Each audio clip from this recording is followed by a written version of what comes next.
ایک ایسا نبی جس کی مصلحت کے بعد یہودیوں پر سب سے بڑا عذاب آیا، ایک ایسا نبی جسے اللہ نے قرآن میں خاص روح کہا، جس کے نام پر دنیا کا سب سے بڑا مذہب قائم ہوا، جسے ایسے معجزات دیے گئے جو کسی اور نبی کو نہیں دیے گئے، جسے آسمانوں پر اٹھا لیا گیا اور جو ایک خاص وقت پر دوبارہ اس دنیا میں واپس آئے گا۔ اس نبی کا نام حضرت عیسیٰ علیہ السلام تھا، مگر سوال یہ ہے کہ جو انسان لوگوں کو توحید سکھانے آیا تھا وہ خود خدا کیسے بنا دیا گیا اور بائبل کو کس طرح بدلا گیا؟ آئیے اس حقیقت کو جانتے ہیں۔ حضرت عیسیٰ علیہ السلام کے آنے سے پہلے بنی اسرائیل کی حالت انتہائی خراب ہو چکی تھی۔ دین اپنی اصل روح سے دور ہو گیا تھا اور اس کی جگہ رسموں، مفادات اور طاقت کی سیاست نے لے لی تھی۔ ان کے بڑے بڑے علماء اور پیشوا کرپٹ ہو چکے تھے، انہوں نے اللہ کی کتابوں میں اپنی مرضی سے تبدیلیاں کر دی تھیں اور دین کو دنیاوی فائدے، دولت اور اقتدار حاصل کرنے کا ذریعہ بنا لیا تھا۔ سچ کو چھپایا جاتا تھا اور جھوٹ کو حق بنا کر پیش کیا جاتا تھا۔ عام لوگ لا علمی اور خوف کی وجہ سے ان کی باتوں پر اندھا یقین کر لیتے تھے۔ اس وقت فلسطین پر رومنز کی حکومت تھی جو یہودیوں پر سخت ظلم کرتی تھی، ان پر بھاری ٹیکس لگائے جاتے، ان کی محنت کی کمائی چھین لی جاتی اور ذرا سی نافرمانی پر سخت سزائیں دی جاتے۔ فوجی ہر وقت نگرانی کرتے تھے اور لوگ غلاموں کی طرح زندگی گزارنے پر مجبور تھے۔ ان حالات نے بنی اسرائیل کو اندر سے توڑ دیا تھا اور وہ ایک نجات دہندہ کے انتظار میں تھے۔ بنی اسرائیل کی کتابوں میں ایک مسیحا کے آنے کا ذکر تھا جو انہیں اس ظلم، ذلت اور غلامی سے نجات دے گا، اس لیے وہ یہ سمجھنے لگے تھے کہ وہ مسیحا کوئی طاقتور بادشاہ ہوگا جو بڑی فوج کے ساتھ آئے گا اور رومن سلطنت کو شکست دے کر انہیں دنیا کی حکومت دے دے گا۔ لیکن اللہ کا منصوبہ کچھ اور تھا۔ اللہ نے جو مسیحا بھیجا وہ تلوار اور تخت کا طالب نہیں تھا، بلکہ ایک سادہ، عاجز اور اللہ کا فرما بردار نبی تھا جو لوگوں کے دلوں کو فتح کرنے اور انہیں دوبارہ توحید کی طرف بلانے آیا تھا۔ ایک دن ایک نہایت پاکیزہ، نیک اور اللہ کی عبادت گزار عورت حضرت مریم کے پاس حضرت جبرائیل علیہ السلام ایک خوبصورت انسان کی صورت میں ظاہر ہوئے۔ انہوں نے حضرت مریم کو اللہ کا پیغام سنایا کہ اللہ تمہیں بغیر شوہر کے ایک عظیم اور بابرکت بیٹا عطا کرے گا جو لوگوں کے لیے ایک نشانی اور رحمت ہوگا۔ یہ بات سن کر حضرت مریم حیرت اور خوف میں مبتلا ہو گئی، کیونکہ وہ پاک دامن تھی اور کسی نے انہیں کبھی ہاتھ بھی نہیں لگایا تھا۔ اس آزمائش سے گھبرا کر وہ لوگوں سے دور ایک ویران جگہ چلی گئیں تاکہ کوئی انہیں دیکھ نہ سکے اور وہ تنہائی میں اللہ سے مدد مانگ سکیں۔ جب ان پر دردزا کی سخت گھڑیاں آئی تو وہ ایک کھجور کے درخت کے نیچے جا بیٹھی اور دل کی گہرائی سے کہا کہ کاش میں اس سے پہلے ہی مر جاتی اور لوگ مجھے اس حال میں نہ دیکھتے۔ اسی لمحے اللہ کی طرف سے انہیں تسلی دی گئی اور غیب سے آواز آئی کہ غم نہ کرو، تمہارا رب تمہارے لیے آسانی پیدا کر چکا ہے۔ اچانک ان کے قدموں کے نیچے سے پانی کا ایک شفاف چشمہ پھوٹ پڑا اور جب انہوں نے کمزور ہاتھوں سے کھجور کے درخت کو ہلایا تو اس میں سے تازہ اور میٹھی کھجوریں گرنے لگی تاکہ وہ کھائیں، طاقت حاصل کریں اور دل کو سکون ملے۔ اسی مبارک مقام پر اللہ کے حکم سے حضرت عیسیٰ علیہ السلام کی ولادت ہوئی جو دنیا کے لیے ایک عظیم نشانی بننے والے تھے۔ جب حضرت مریم اپنے نومولود بچے کو لے کر اپنی بستی میں واپس آئیں تو لوگوں نے انہیں دیکھتے ہی شور مچا دیا۔ ہر طرف سے ان پر تہمتیں لگنے لگیں، کوئی تانا دے رہا تھا، کوئی چیخ رہا تھا اور کوئی انہیں رسوا کرنے کی کوشش کر رہا تھا۔ پاک دامن حضرت مریم یہ سب سن کر ٹوٹ سی گئی، ان کی آنکھوں سے آنسو بہنے لگے اور دل میں خوف اور غم بھر گیا۔ مگر اسی لمحے اللہ نے اپنی قدرت کا ایک عظیم نشان ظاہر کیا۔ سیدہ مریم نے بچے کی طرف اشارہ کیا اور وہ ننھا سا بچہ جو ابھی گود میں تھا بول اٹھا۔ اس نے صاف لفظوں میں اپنی ماں کی پاکیزگی کی گواہی دی اور خود کو اللہ کا بندہ اور نبی قرار دیا۔ یہ ایسا حیرت انگیز معجزہ تھا کہ مجمع پر خاموشی چھا گئی، سب کے چہرے خوف اور حیرت سے بھر گئے اور حضرت مریم کی عزت و عصمت سب پر ثابت ہو گئی۔ حضرت عیسیٰ علیہ السلام بچپن ہی سے نہایت سادہ، نرم دل اور عبادت گزار تھے۔ دنیا کی چمک دمک انہیں اپنی طرف متوجہ نہ کر سکی۔ वो कम खाते, सादा कपड़े पहनते और ज्यादातर वक्त अल्लाह की याद और इबादत में गुजारते थे। उनके चेहरे पर हमेशा नूर और सुकून झलकता था। अल्लाह ने उन्हें ऐसे अजीम मौजज़ात अता किए जो लोगों के लिए हदायत की निशानी थे। वो अंधों और बहरों को अल्लाह के हुक्म से शफा देते, लाइलाज मरीजों को सेहत अता करते, मर्दों को अल्लाह के इज़्न से जिंदा कर देते और मट्टी के परिंदे बनाकर उनमें फूंक मारते तो वो जिंदा होकर उड़ने लगते। वो लोगों को ये भी बता देते कि उन्होंने क्या खाया है और अपने घरों में क्या जखीरा कर रखा है, ताकि उन्हें यकीन हो जाए कि ये सब अल्लाह की कुदरत से हो रहा है। एक मर्तबा अल्लाह ने उनकी दुआ पर आसमान से एक शानदार दस्तरख्वान नाजिल क्या, ताकि लोगों पर हक वाज़े हो जाए और वो हदायत कबूल कर लें। जब हजरत ईसा अलैहिस्सलाम ने खुलेआम लोगों को तौहीद की दावत देना शुरू की और यहूदी उलमा की बदानवानी, मुनाफिकत और दुनिया परस्ती को बेनकाब किया, तो वो उलमा सख्त खौफ में मुब्तला हो गए और ईसा अलैहिस्सलाम के बदतरीन दुश्मन बन गए।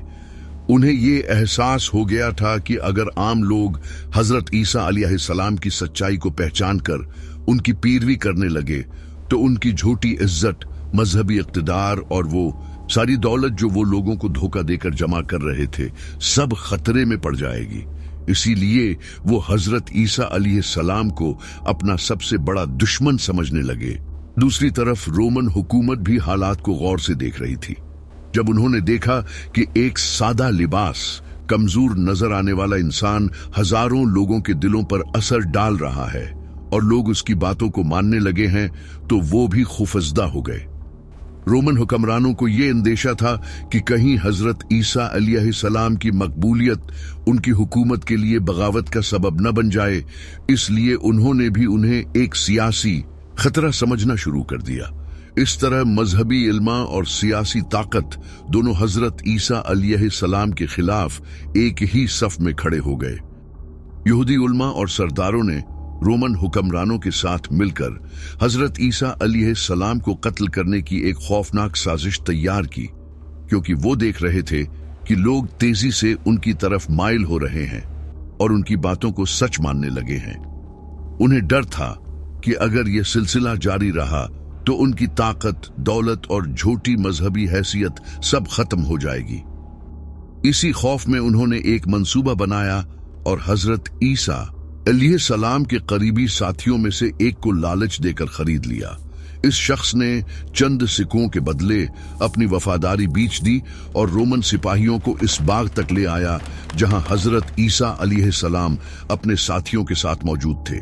मगर जैसे ही वो लोग उन्हें गिरफ्तार करने के लिए आगे बढ़े, उसी लम्हे अल्लाह ने हजरत ईसा अलैहिस्सलाम को अपनी कुदरत से आसमानों पर उठा लिया और अल्लाह ने उनकी मुशाबहत वाला एक इंसान वहां जाहिर कर दिया, जिसे लोगों ने हजरत ईसा समझकर पकड़ लिया। उसे बेदर्दी से मारा गया, शहर में जलील किया गया और आखिरकार सलीब पर चढ़ा दिया गया।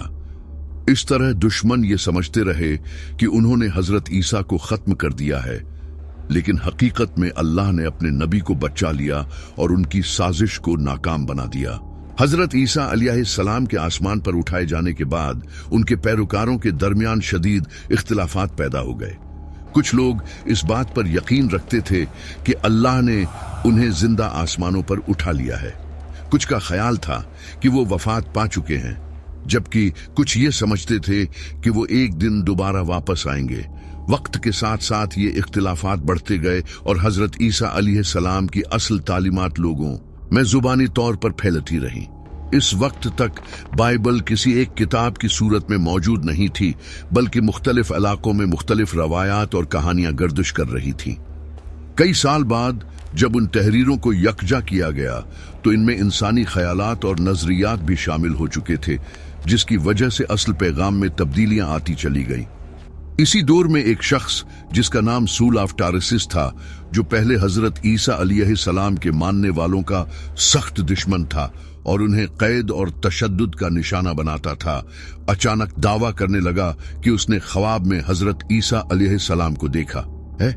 उसके बाद उसने अपना नाम बदलकर पाल रख लिया और यह नजरिया फैलाना शुरू कर दिया कि हजरत ईसा अलैहिस्सलाम सिर्फ एक नबी नहीं बल्कि खुदा के बेटे हैं। पाल ने यह नजरिया यूनानी और रूमी अकायद से लिया, जहां झूठे देवताओं के बेटे होने का तस्वुर आम था, जैसे हरकुलिस। उसने इन्हीं ख्यालात को ईसाईयत में शामिल करके एक नया अकीदा तश्कील दिया, जो उस वक्त के लोगों के लिए ज्यादा मानुस और काबिल कबूल बन गया। और यूं रफ्ता रफ्ता हजरत ईसा अलैहिस्सलाम की असल तौहीदी तालीमात पर सिपर्दा चली गई। चौथी सदी में जब रोमन बादशाह कस्टंतीन आजम बरसर इक़्तिदार आया, तो उसने देखा कि पूरी रोमन सल्तनत मजहबी इख्तिलाफात की वजह से अंदरूनी तौर पर टूट फूट का शिकार है।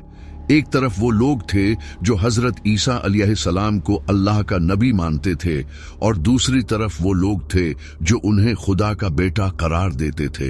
इस शदीद इख्तिलाफ ने पूरी सल्तनत में बदआमनी और फसाद फैला दिया था। कस्टंतीन ने उस मसले को खत्म करने के लिए नाइसिया में एक अजीम कौंसल बुलाई, जिसमें 300 से ज्यादा पादरी और मजहबी रहनुमा शरीक हुए। इस कौंसल में तवील बहस के बाद ताकतवर गरवा के दबाव पर यह फैसला सुनाया गया कि हजरत ईसा अलैहिस्सलाम खुदा के बेटे हैं। इस फैसले के बाद जो भी उस अकीदे से इख्तिलाफ करता था, उसे बागी और काफिर करार दे दिया जाता, उसकी किताबें जला दी जाती, उसे जेल में डल दिया जाता या कत्ल कर दिया जाता। यूं आहिस्ता आहिस्ता एक ऐसा अकीदा जबरदस्ती नाफिज किया गया जिसने आने वाली सदियों तक ईसाईयत की शक्ल ही बदल कर रख दी। बिल्द में यहूदियों पर एक के बाद एक अजाब नाजिल हुआ। हजरत ईसा अलैहिस्सलाम की तकजीब और उनके कत्ल की साजिश के बाद अल्लाह का फैसला नाफिज होना शुरू हो गया। रोमन एम्पायर ने यरूशलेम को घेर लिया, शहर को तबाह कर दिया गया, घरों को आग लगा दी गई और मुकद्दस हेकल को जमीन बूस कर दिया गया। लाखों यहूदी कत्ल कर दिए गए, हजारों को गुलाम बना लिया गया और बाकियों को शहर से निकाल दिया गया।